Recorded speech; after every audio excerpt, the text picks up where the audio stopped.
Honourable Member for Skeena, Bulkley Valley. $550,000 a job. You can get 2 senators for that kind of price. But not only does this 460-page omnibus bill continue the raid on employment insurance, it's packed full of other measures that Conservatives want to hide from Canadians, like a Conservative private members bill to strip Social Security from refugee claimants, to federal judges, to airports, to the elimination of the Canadian Polar Commission.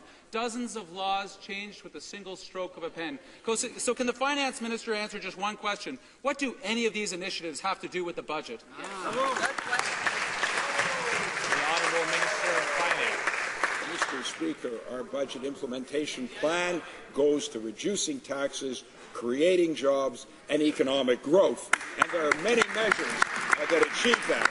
It extends the existing tax credit for interest paid on government-sponsored student loans to interest paid on a Canada Apprentice loan. It introduces a new reporting standard to meet Canada's G8 commitment to increase transparency for entities operating in the extractive sector.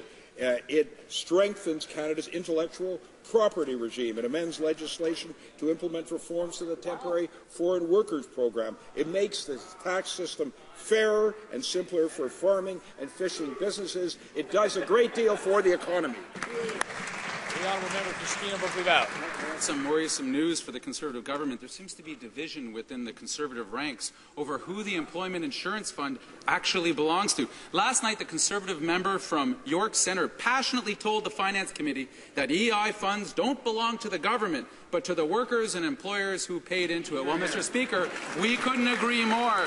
Yet the Finance Minister's own omnibus bill continues to rip off more than $500 million from the EI fund that has been panned by experts, and this plan shows to be destructive and expensive. Will the minister take his own colleagues' advice and scrap this dangerous EI scheme? The Honourable Minister of Finance. I think perhaps the NDP member is thinking of the previous Liberal government, which increased EI premiums to $65 billion and then used it as a slush fund. They raided and completely wiped it out. This is not something we will do. The NDP also supported a 45-day work year that would drastically increase premiums by 35% at a cost of $44 billion, unlike the opposition